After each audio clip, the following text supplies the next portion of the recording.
ఇట్లా జనాన్ని అందరినీ కాపాడుతూ మరి తండ్రి ఎక్కడున్నాడు అంటే పరమేశ్వరుడు మమైక్య ప్రాప్తిరస్తు అని శివుడు వచ్చి కలిపేసుకుంటాడు మళ్ళీ జననిని.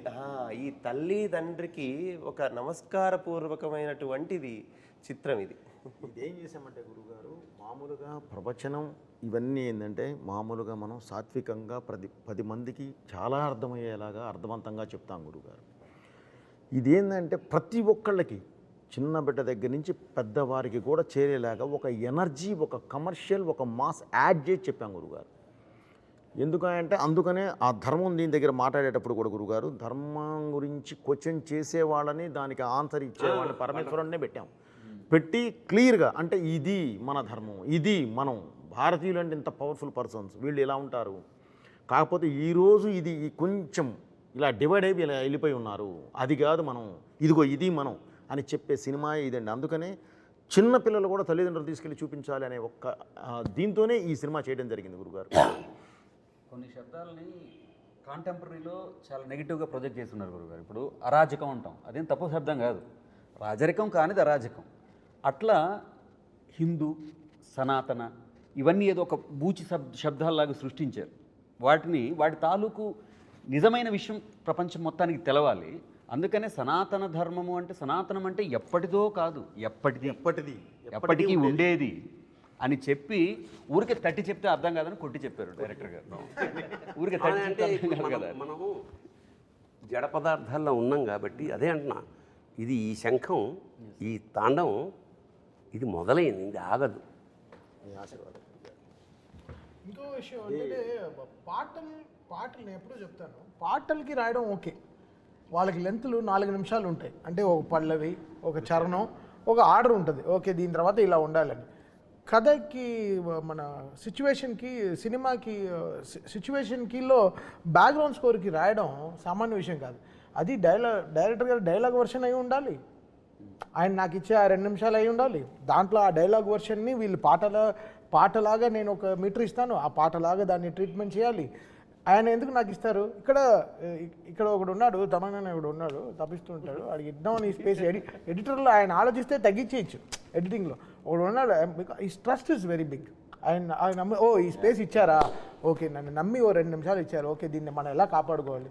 సో ఆ గ్రడేషన్లో నేను ఓకే మన ఇంగ్లీష్ ర్యాప్ రాసేస్తాం, అన్నీ వచ్చేస్తాయి. బట్ ఈ కథకి ఇప్పుడు ఆ శివుడు అక్కడికి వచ్చినప్పుడు ఎలా రావాలి, అక్కడ శివ అనేది ఎలా రావాలి, కనకవ్వను ఒక గొంతుని ఎలా తీసుకొచ్చి ఒక ఆత్మని ఎలా చెప్పాలి, ఆవిడ కూడా ఆత్మగా ఉండాలి. ఆవిడ దీనికి ముందర నాకు పాడింది రమణ ఏయ్ చాలా ఒక మాస్ పాట పాడింది. సో ఆవిడ నా గొంతులో నేను అనుకుంటాను, ఓకే మాస్ పాట పాడినా ఎందుకు సక్సెస్ అయింది, ఆవిడ గొంతులో ఏదో బలం ఉన్నట్టేగా. సో ఆ బలాన్ని మనం దేనికైనా వాడుకోవచ్చు. ఇప్పుడు బలాన్ని పొడుగ్గా ఉంటే ఏదైనా ఎగ్జాక్ట్లీ. ఆవిడ వచ్చి అసలు ఈ పాట పాడినప్పుడు, శివ పాడినప్పుడు ఆవిడ అంత ప్యూర్గా పాడారు, అసలు స్ట్రెస్సే లేకుండా ప్రశాంతంగా పాడారు. అంటే ఈయన ఇచ్చిన లిరిక్స్ కూడా ఎక్కడ స్పీడ్ బ్రేకర్ లేని రోడ్ లాగా ఇచ్చారు చక్కగా. అంటే మన రింగ్ రోడ్ లాగా వెళ్ళండి, మీరు ఎంత మైల్ స్పీడ్లో అయినా వెళ్ళండి.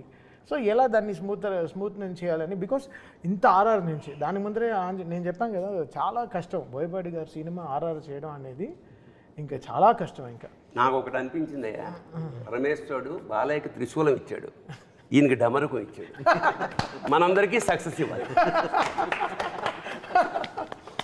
ఇందులో కూడా గురుగారు, నేను భగవంతుడి దయ వల్ల వీళ్ళందరితో చేసే జర్నీలో కొంచెం స్పేసెస్, ఎన్ని బార్స్ ఏది ఇస్తే ఇది వస్తుందో కూడా కొంత దేవుడి వల్ల ఒక నాలెడ్జ్ ఫామ్ అయిపోయి ఉంటుంది.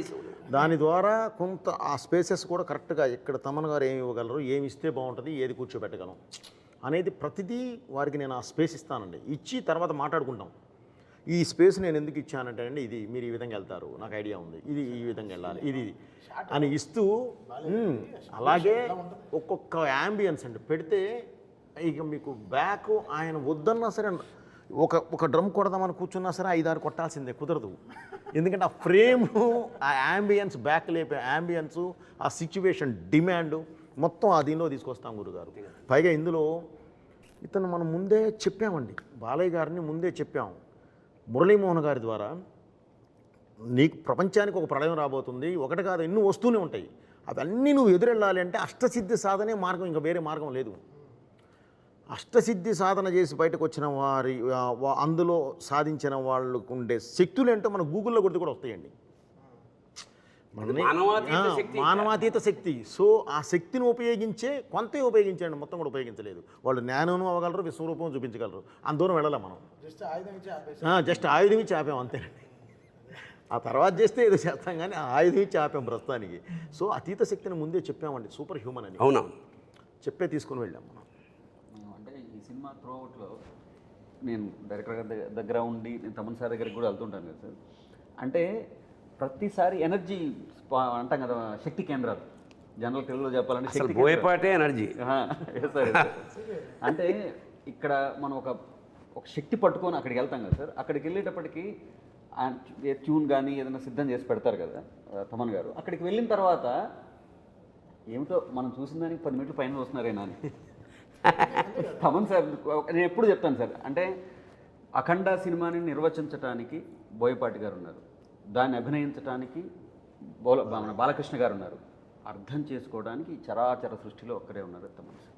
ఇది నేనేం పొగట్ట కోసం ఏం చెప్పట్లేదు, ఎందుకంటే నేను చాలా దగ్గర నుంచి ప్రయాణం చేసిన దాంట్లో నాకు అర్థమైంది కదా. అంటే అక్కడికి వెళ్ళేలోపు డైరెక్టర్ గారి మనసులోకి మరి దూరి అందులో అంత పరకాయ ప్రవేశం చేసి అంటే ఎక్కడో అంగుష్ట మాత్రంగా ఉన్న విశ్వరూపంలో చూడటం అంటాం చూసారా, అలా చూస్తారా ఆయన? ముందు కూర్చుని ఆయన తల ఆడుతుందా అని చూస్తాను నేను వెనకాల ముందు కూర్చుని ప్రొజెక్షన్ రూమ్ లో ఆయన ముందు కూర్చుని చూస్తారు. నేను ఆయన తల ఇలా ఆడుతుందా ఓకే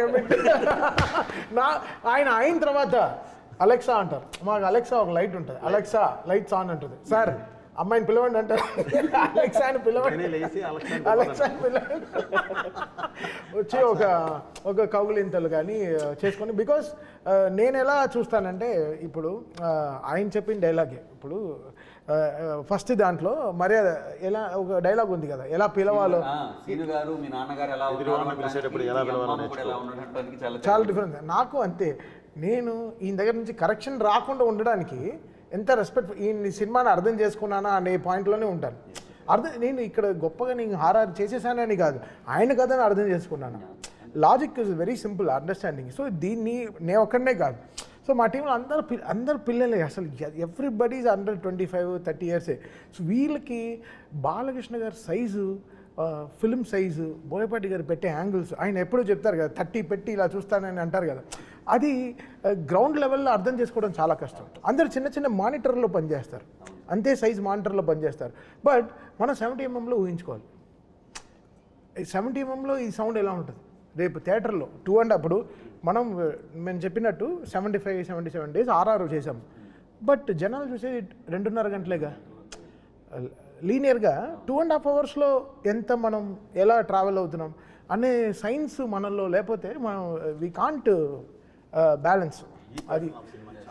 అది వెరీ అది చాలా, అది నేర్చుకుంటే చాలా, నేర్పితే కూడా రాదు, చాలా it has to come inside, inner science రావాలి. ఆ విషయంలో నేను తమన్ గారికి కూడా చాలా కృతజ్ఞతలు చెప్పాలి సార్. ఎందుకంటే సాహిత్యం ఎంత అద్భుతంగా వచ్చినా సినిమాను మొత్తం సినిమా చూసి అర్థం చేసుకునే అవకాశం ఉండకపోవచ్చు.